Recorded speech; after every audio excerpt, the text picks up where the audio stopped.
Hello student, कैसे हैं आप? आई होप आप अच्छे होंगे।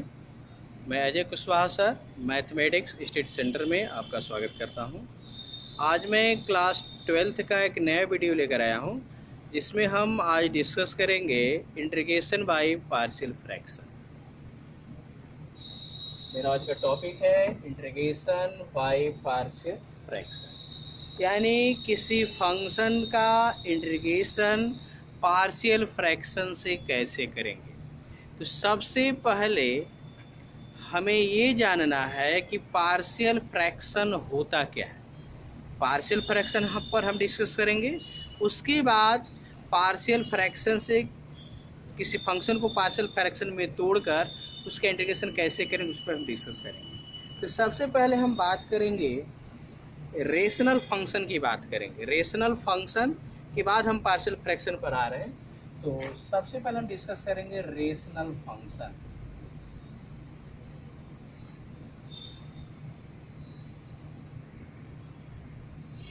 रेशनल फंक्शन क्या होता है? तो आपको पता है a function f from r to r defined by fx is equal to px upon qx, where px and qx are polynomial and qx does not is equal to 0. Rational function का definition क्या है?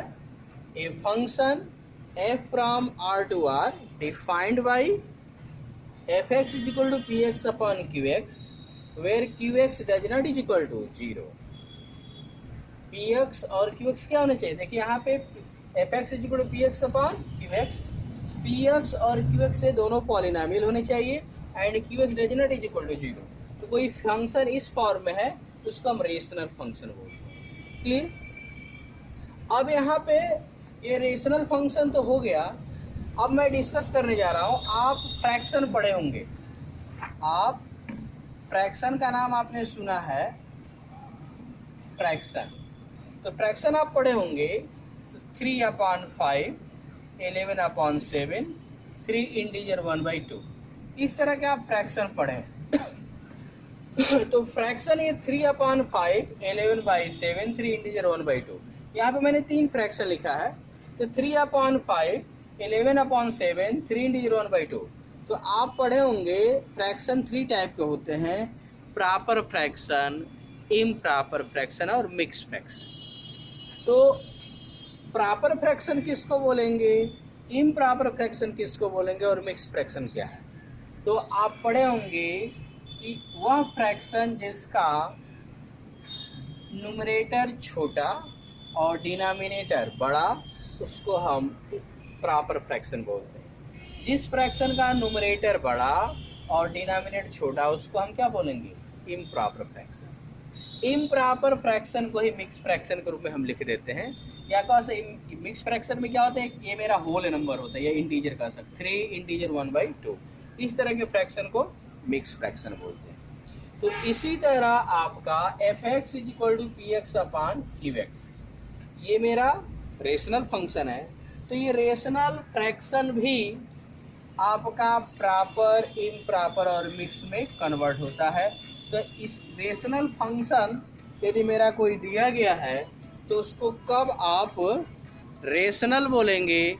Sir, rational function दिया गया है तो उसको कब आप इम्प्रॉपर, प्रॉपर या मिक्स कब बोलेंगे? ठीक है। तो देखिए fx इक्वल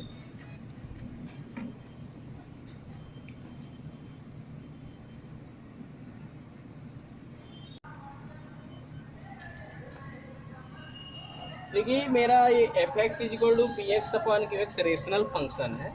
ये मेरा रेशनल फंक्शन प्रॉपर, इम्प्रॉपर और मिक्स फ्रैक्शन कब हो, मिक्स रेशनल फंक्शन कैसे बोला जाएगा, इन्हें हम डिस्कस करने जा रहे हैं। कि मेरे rational function proper rational function कब होगा, इम्प्रॉपर रेशनल फंक्शन कब होगा, मिक्स रेशनल फंक्शन कब होगा। तो देखो x+1 upon x+5 into x-7, वह रेशनल फंक्शन जिसमें न्यूमरेटर और डिनोमिनेटर में पॉलिनोमियल फंक्शन होना चाहिए। x प्लस 1 मेरा पॉलिनोमियल फंक्शन है, x प्लस 5 x माइनस अभी मेरा क्या है पॉलिनोमियल फंक्शन। इस पॉलिनोमियल फंक्शन की डिग्री 1, इस पॉलिनोमियल फंक्शन की डिग्री 2 है। तो वह फ्रैक्शन या वह रेशनल फंक्शन जिसमें न्यूमरेटर का इसको न्यूमरेटर आप कह सकते हैं, न्यूमरेटर में जो मेरा पॉलिनोमियल दिया गया है इसकी डिग्री डिनोमिनेटर में जो पॉलिनोमियल दिया गया इसकी डिग्री से यदि छोटा है तो इसको हम प्रॉपर रेशनल फंक्शन बोलेंगे। Proper rational function. Clear? F x is equal to x square plus 7x plus 5, 8x कर लो, x square plus 8x plus 5 upon x plus 3। अब यहाँ पे तो ये भी मेरा रेशनल फंक्शन है, लेकिन यहाँ पे जो ऊपर जो मेरा पॉलिनोमियल देगा इसकी डिग्री 2 है और इसकी डिग्री 1, यानी यहाँ पे न्यूमरेटर की डिग्री बड़ी हो गई और डिनोमिनेटर की डिग्री छोटी। इसको improper rational function, improper rational function बोलेंगे। F x equal x plus 5 into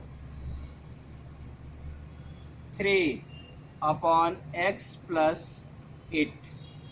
यदि इस तरह का आपका फ्रैक्शन है, सॉरी इस तरह का यदि आपके पास दिया गया आपका फंक्शन है तो इसको हम मिक्स रेशनल फंक्शन बोलेंगे। क्लियर? तो अब देखो, अब हमें डिस्कस करना क्या, अभी आपको मैंने क्या बताया, रेशनल फंक्शन। रेशनल फंक्शन किसको बोला जाएगा? A function f from r to r defined by f x is equal to p x upon q x, where p x and q x are polynomial and q does not is equal to q x does not is equal to 0। ये condition है किसके लिए? Rational function के लिए। लेकिन rational function भी 3 तरह का होता है, rational proper rational function, improper rational function, mix rational function. अब आप प्रॉपर रेशनल फंक्शन किसको बोलोगे? तो वह फ्रैक्शन जिसमें जो रेशनल फंक्शन देगा उसका जो न्यूमरेटर है इसके न्यूमरेटर की डिग्री डिनोमिनेटर की डिग्री से छोटी है। यानी कह सकते हैं degree of numerator is less than degree of denominator. यानी न्यूमरेटर की डिग्री क्या होनी चाहिए? छोटी होनी चाहिए। किससे? डिनोमिनेटर से। तो उसको हम प्रॉपर रेशनल फंक्शन बोलेंगे। इम्प्रॉपर रेशनल फंक्शन किसको बोलेंगे?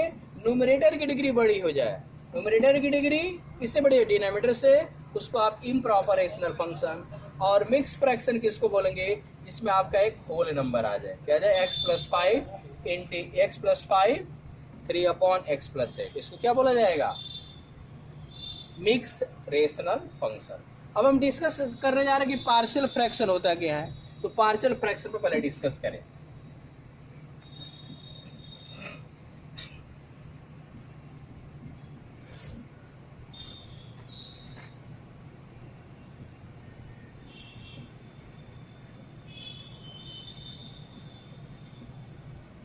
पार्शियल फ्रैक्शन, पार्शियल फ्रैक्शन क्या है?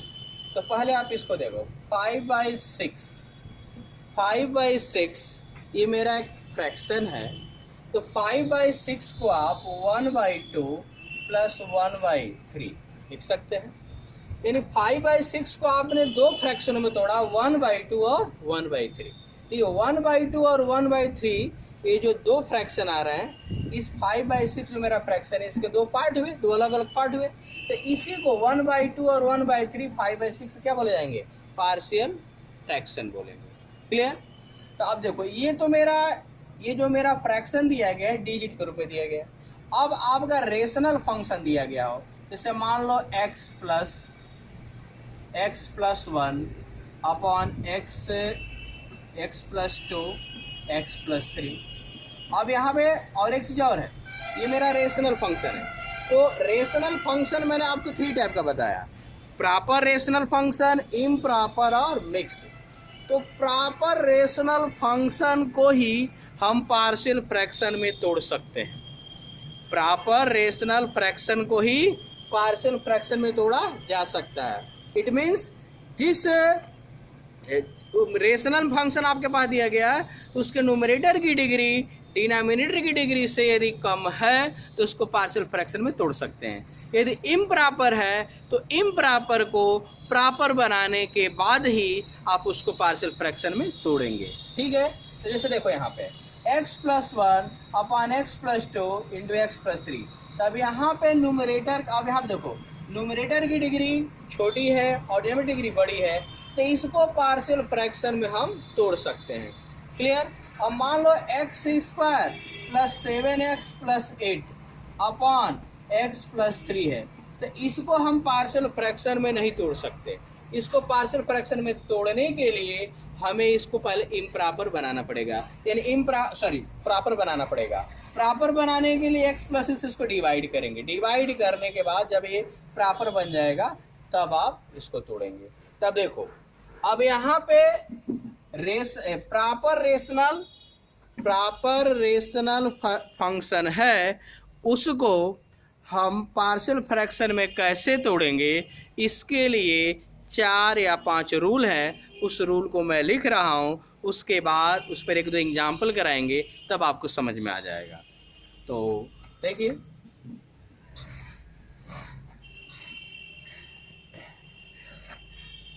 One upon x+a into x+b। अब देखिए आपका यहाँ पे एक फ्रैक्शन दिया गया है, न्यूमरेटर देख रहे हो, न्यूमरेटर 1 है, यानी ये कांस्टेंट है, कांस्टेंट पॉलिनोमियल। कांस्टेंट पॉलिनोमियल की डिग्री 0 होती है। नीचे x+ है और x+b है, इन दोनों का मल्टीप्लाई करोगे तो इसकी डिग्री 2 आ जाएगी, यानी डिनोमिनेटर की डिग्री बड़ी है और न्यूमरेटर की डिग्री छोटी है। तो इसको इस तरह के फंक्शन को, इस तरह का जो मेरा रेशनल फंक्शन है, इसको पार्शियल फ्रैक्शन में कैसे तोड़ेंगे। इसका रूल है a upon x+b plus b upon x+b। इसको इस तरह तोड़ेंगे। ये मेरा पहला रूल था। दूसरा रूल है 1 upon x+a into x+b whole square. अब देखिए सबसे पहले आपका जो पॉलिनोमियल जो रेशनल फंक्शन दिया गया होगा, रेशनल फंक्शन में न्यूमरेटर और डिनोमिनेटर दोनों ही पॉलिनोमियल होते हैं। तो मान लो कि डिग्री, न्यूमरेटर की डिग्री छोटी है और डिनोमिनेटर की डिग्री बड़ी है, तो प्रॉपर होगा। अब प्रॉपर को आपको पार्शियल फ्रैक्शन में तोड़ना है, ये तो रूल मैंने बता दिया। लेकिन यहाँ पे मान लो इस तरह भी हो सकता है 1 अपॉन x² प्लस 5x+6। अब ये भी तो मेरा आपका प्रॉपर रेशनल फंक्शन है, तो इसको आप पार्शियल फ्रैक्शन में कैसे तोड़ोगे। तो सबसे पहले रूल ये है कि यहाँ पे मेरा क्वाड्रेटिक पॉलिनोमियल है, इसका हम लीनियर फैक्टर करेंगे। लीनियर फैक्टर करने के बाद ही इसको आप तोड़ेंगे। यदि लीनियर फैक्टर ऑलरेडी दिया गया है तब तो इस तरह तोड़ लेंगे। यदि लीनियर फैक्टर यहाँ पे नहीं दिया गया है तो पहले इसका लीनियर फैक्टर करेंगे, उसके बाद आप इसको पार्शियल फ्रैक्शन में तोड़ेंगे। जैसे आप इसका फैक्टर करोगे तो फैक्टर आएगा x+2 और x+3। अब इसको आप पार्शियल फ्रैक्शन में तोड़ेंगे तो a upon x+2 plus b upon x+3 इस तरह तोड़ेंगे। क्लियर। अब यहाँ पे a और b अननोन होता है, तो a और b अननोन है, उसका वैल्यू फाइंड करेंगे। हम मेथड बताएंगे कैसे फाइंड करेंगे। फिलहाल मैं आपको ये पहले बताने जा रहा हूँ कि मेरा फंक्शन इस टाइप का होगा तो उसको पार्शियल फ्रैक्शन में कैसे तोड़ेंगे। तो देखिए अब दूसरा रूल देखिए। दूसरा रूल मेरा है 1 upon x+a into x+b whole square. अब देखो यहाँ पे लीनियर फैक्टर तो है, न्यूमरेटर की डिग्री 0 है, डिनोमिनेटर की डिग्री यहाँ पे 2 आएगी, यहाँ पे 3 यानी 1, दोनों का डिग्री 3 आएगा।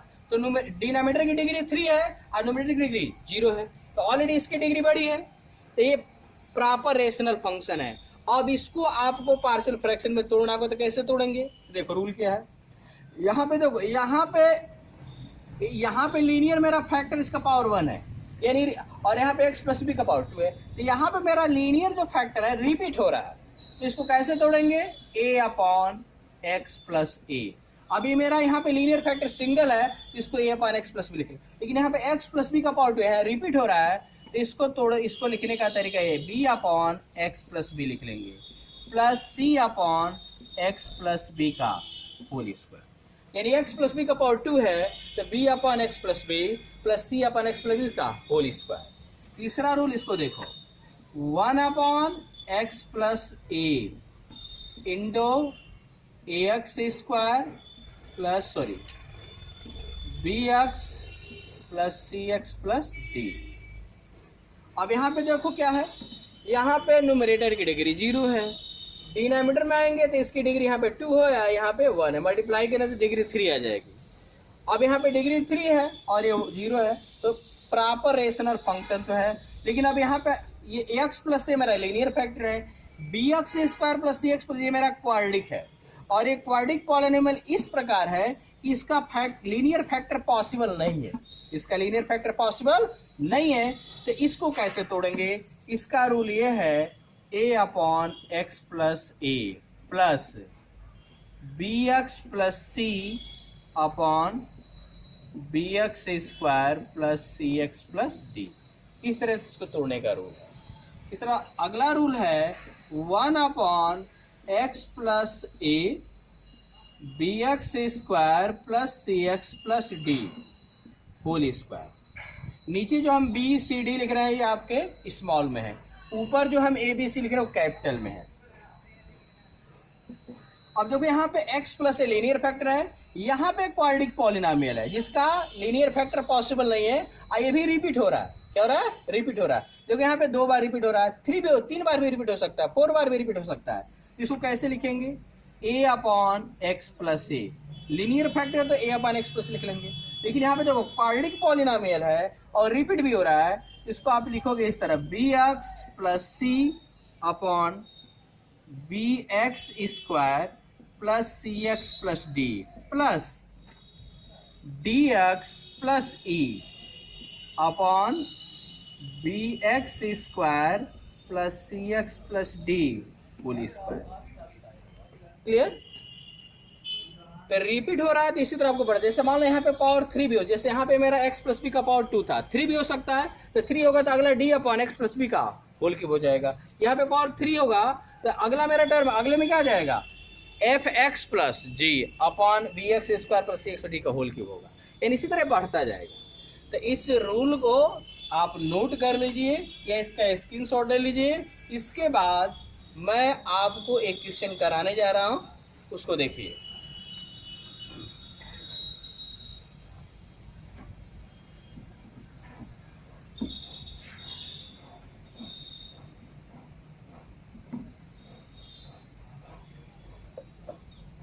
एक्सरसाइज 7.5 का पहला क्वेश्चन है।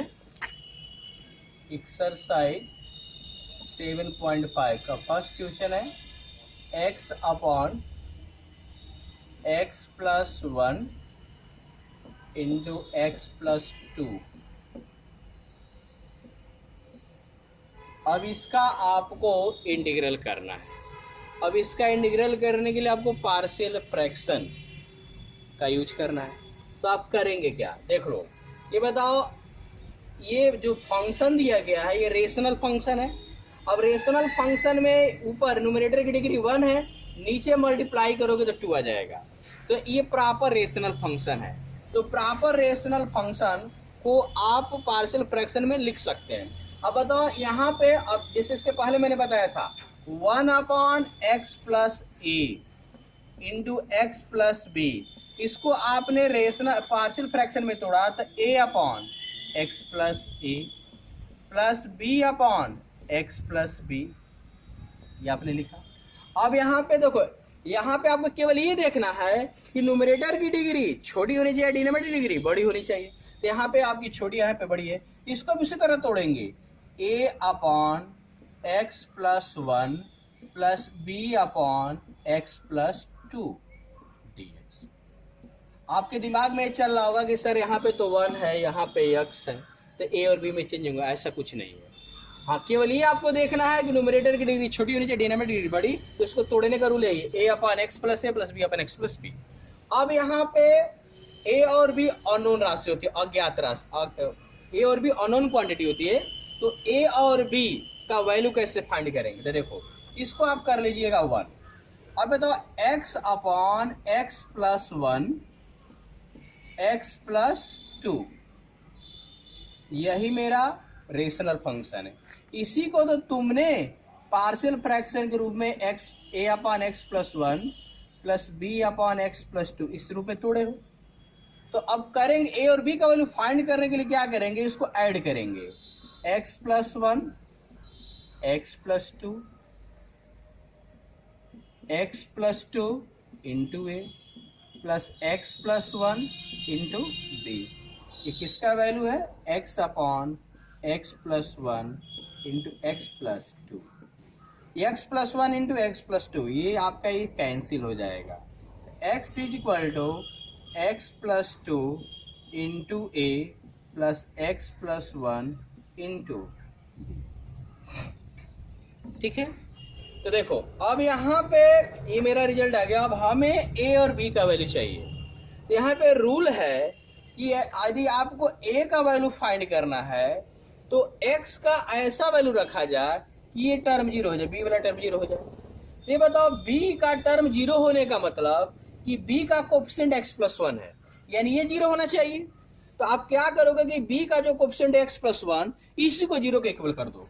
तो एक्स प्लस 1 को जीरो के इक्वल करोगे तो क्या आएगा? -1। एक्स प्लस 1 को जीरो के इक्वल तो x is equal to minus आएगा। तो एक्स इज इक्वल टू -1 रखने पे ये मेरा टर्म क्या होगा? 0।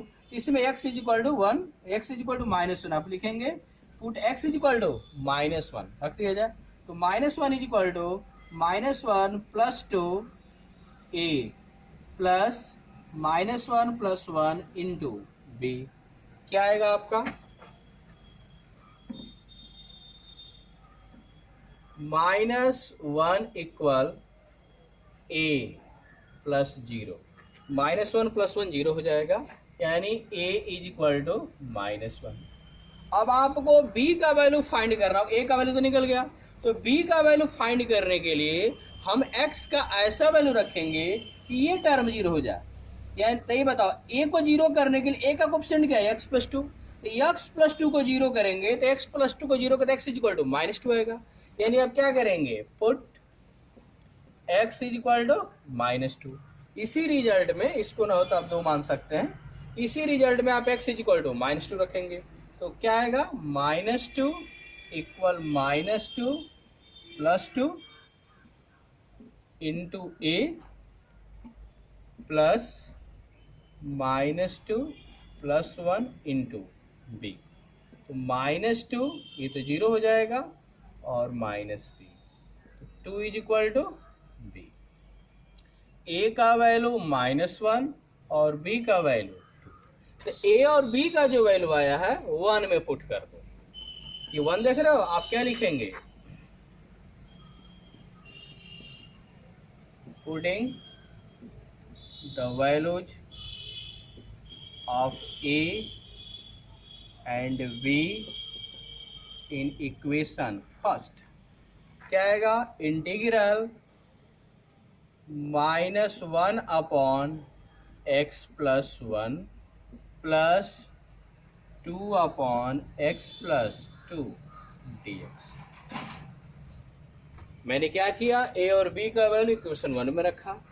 अब आप इसको अलग अलग लिख सकते हैं, -1 upon x plus 1 dx plus 2 constant बाहर कर सकते हैं, 1 अपॉन एक्स प्लस 2 dx।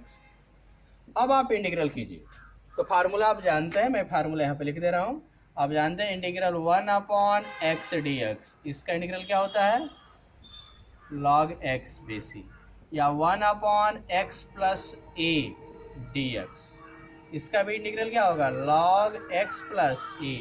यानी आपको पता है कि वेरिएबल में कोई कांस्टेंट ऐड कर दें तो फार्मूले में कोई चेंजिंग नहीं होगा। फिर देखो यहाँ पे 1 अपॉन एक्स प्लस 1 है, यहाँ पे 1 अपॉन एक्स प्लस 2, तो क्या आएगा? log x plus a।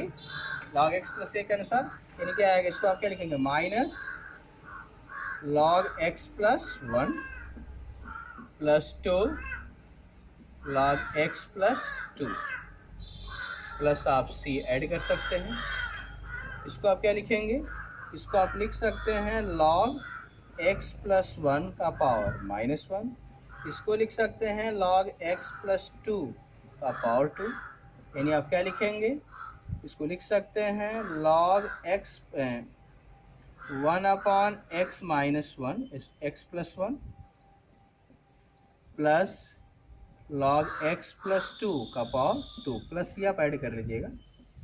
अब यहाँ पे ये log m plus log n के फॉर्म में आ गया, तो आप क्या लिख सकते हैं, यहाँ पे मैं लिख रहा हूँ, आप यहाँ पे लिख सकते हैं इसको।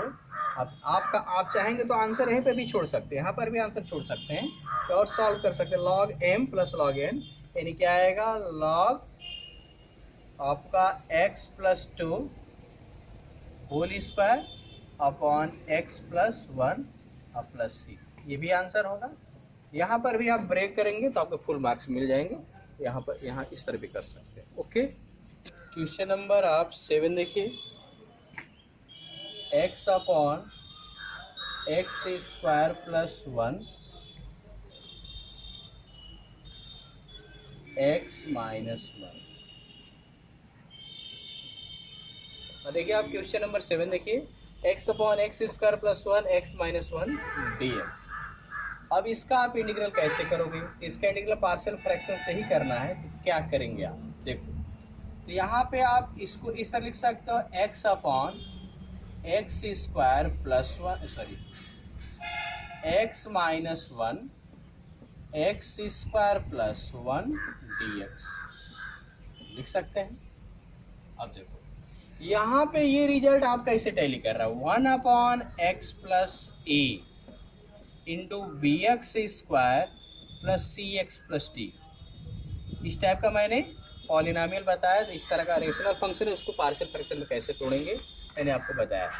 ये डी है, इसको तोड़ने का रूल मैंने क्या लिखा था, a upon x plus a plus b x plus c upon b x square plus c x plus d, ये रूल बताया है।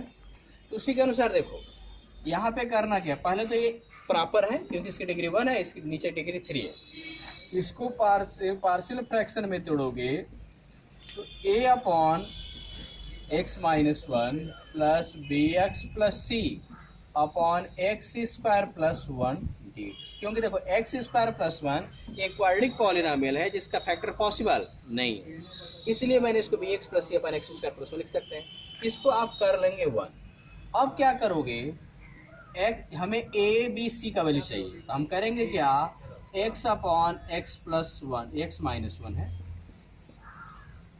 Into x square plus 1। ये जो मेरा रेशनल फंक्शन दिया गया है, इसको आपने क्या लिखा, a upon x minus 1 plus b x plus c, partial fraction में आपने यही तोड़ा ना। तो इसी को आप क्या करेंगे, अब इसको लेकर चलेंगे, सॉल्व करेंगे, ए बी सी जो मेरा कैपिटल ए बी सी उसका वैल्यू फाइंड करेंगे। तो क्या आएगा, यहाँ पे आप एलसीएम लेंगे, x minus 1 x square plus 1 तो x square plus 1 into a plus b x plus c into x minus 1 x upon x minus 1 into x square plus 1 का ये वैल्यू है। ये टर्म इससे क्या होगा, cancel. X is equal to x square plus 1 into a plus b x plus c into x minus 1 जाएगा। अब देखो इसके पहले जो मैंने पहला क्वेश्चन बताया था उसमें मैंने ए का वैल्यू फाइंड करने के लिए आपको बताया था कि बी का जो कोफिशिएंट होगा उसको हम क्या करें, 0 के इक्वल कर देंगे, वहाँ से जो x का मान आएगा वही पुट कर देते तो a का मान आता था।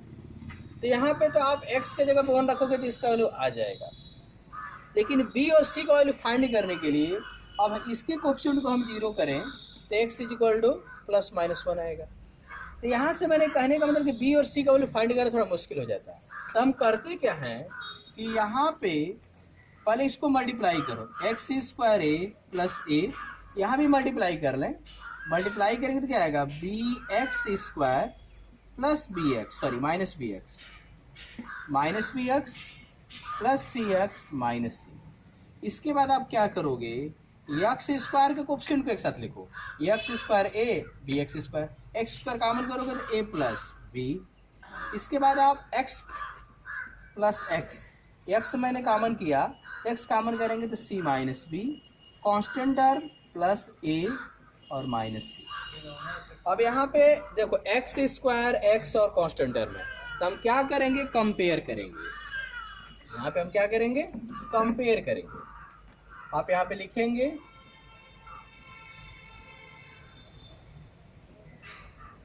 Comparing the coefficient of x square x and constant term.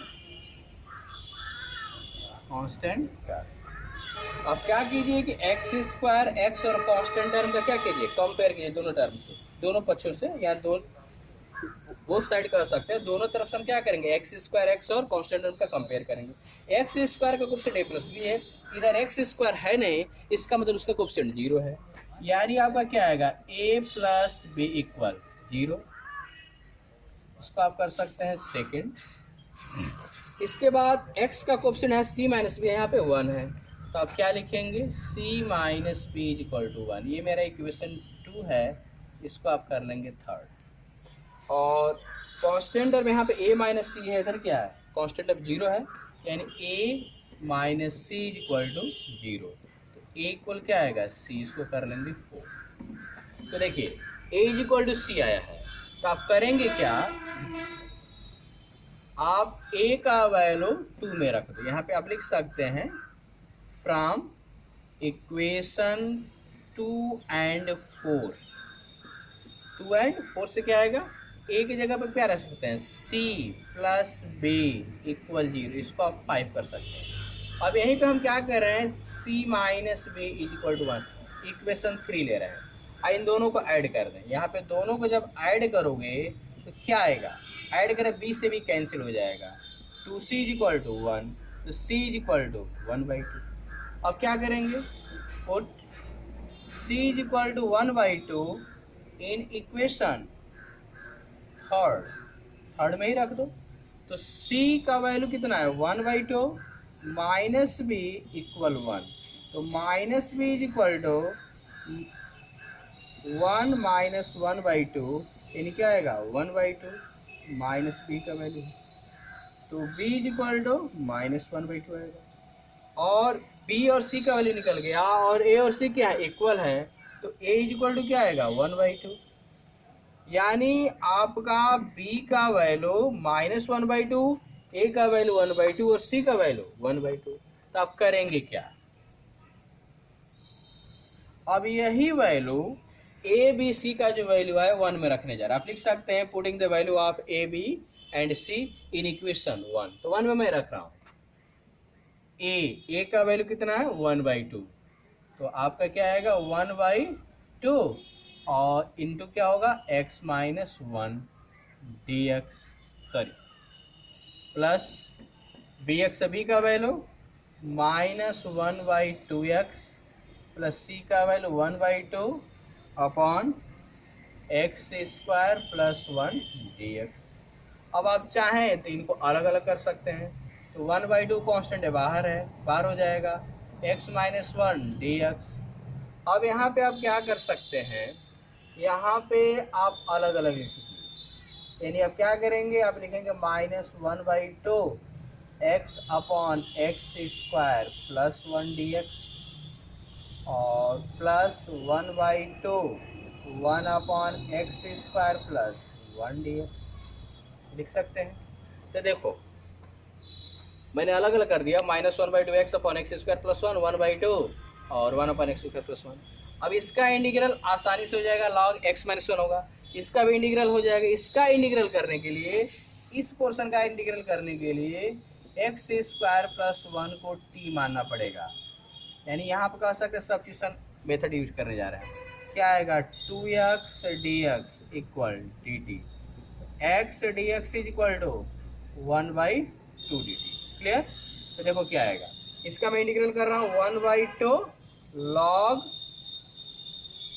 x minus 1 होगा, माइनस 1 2। अब देखो x dx का मान क्या, 1/2, तो 1/2 बाहर कर लेंगे, और इंटीग्रल 1/t dt, और यहाँ पे क्या आएगा प्लस 1/2 इंटीग्रल 1/x² प्लस 1। तो आपको फार्मूला बताया गया है integral 1/a² plus x², 1/a² plus x², तो 1/a tan inverse x by होता है। तो उसी फार्मूले से यहाँ पे क्या आएगा 1/a, tan a की जगह पर 1 ही है, तो आपका आएगा tan इनवर्स x, आप प्लस c कर लेंगे, क्या आएगा 1/2 log x माइनस 1 माइनस 1/4, और 1/t का log t plus 1/2 tan inverse x होगा, प्लस ही आप ऐड कर लीजिएगा। तो आपका क्या आएगा 1/2 log x minus 1 minus 1/4 log t का वैल्यू आप पुट कर सकते हैं x² plus 1 plus 1/2 tan inverse x plus c, यही मेरा आंसर होगा। ओके।